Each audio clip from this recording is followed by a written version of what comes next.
روزے میں آئی وی ڈرپ لگوانے سے روزہ ٹوٹ جاتا ہے یا نہیں؟ رمضان میں اگر کسی پیشنٹ کو ہاسپٹل میں آئی وی ڈرپ لگ جائے تو سب سے پہلا کوشچن ہوتا ہے، میڈم روزہ ٹوٹ گیا یا ابھی بھی روزہ ہے؟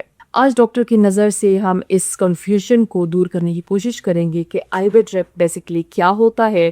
سب سے پہلے تو ہمیں سمجھ لینا چاہیے کہ بیسیکلی آئی وی کا کیا مطلب ہے۔ انٹراوینس تھراپی، وہ میڈیسن، وہ فلوئڈ جو سیدھا وین کے تھرو آپ کی باڈی میں جائے، ٹھیک ہے۔ ہاسپٹل میں موسٹلی یہ ڈرپس لگتی ہیں، نارمل سلائن کے ساتھ گلوکوز ڈرپس، میڈیسنس والے ڈرپس۔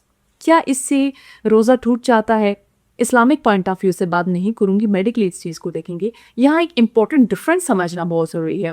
اگر ڈرپ صرف میڈیسن دینے کے لیے ہے، جیسے کہ کوئی اینٹی بایوٹک ہے یا کوئی پین کلر ہے، لیٹ سے آپ کے پاس ایک پیشنٹ آتا ہے بہت سیویئر پین کے ساتھ، یا بہت زیادہ اس کو ڈی ہائیڈریشن ہے، یا اس کا کوئی سیویئر ڈس آرڈر ہے، تو اکثر اسکالرس کے مطابق روزہ نہیں ٹوٹتا، کیونکہ وہ اس کی بیماری کو کور کرنے کے لیے یا اس کے پین کو کور کرنے کے لیے آئی وی لگایا گیا ہے۔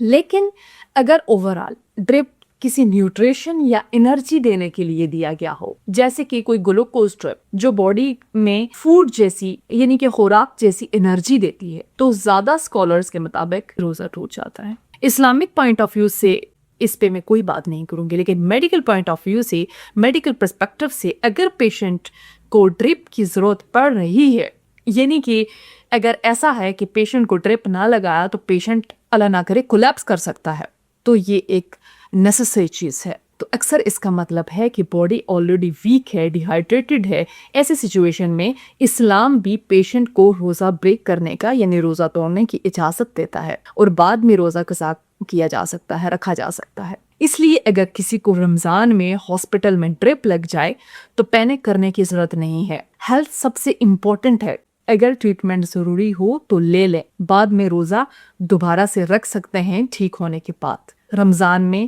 ہیلتھ سے ریلیٹڈ اور کون سے سوالات آپ کے مائنڈ میں ہیں، کمنٹ میں ضرور بتائیے۔ Thank you.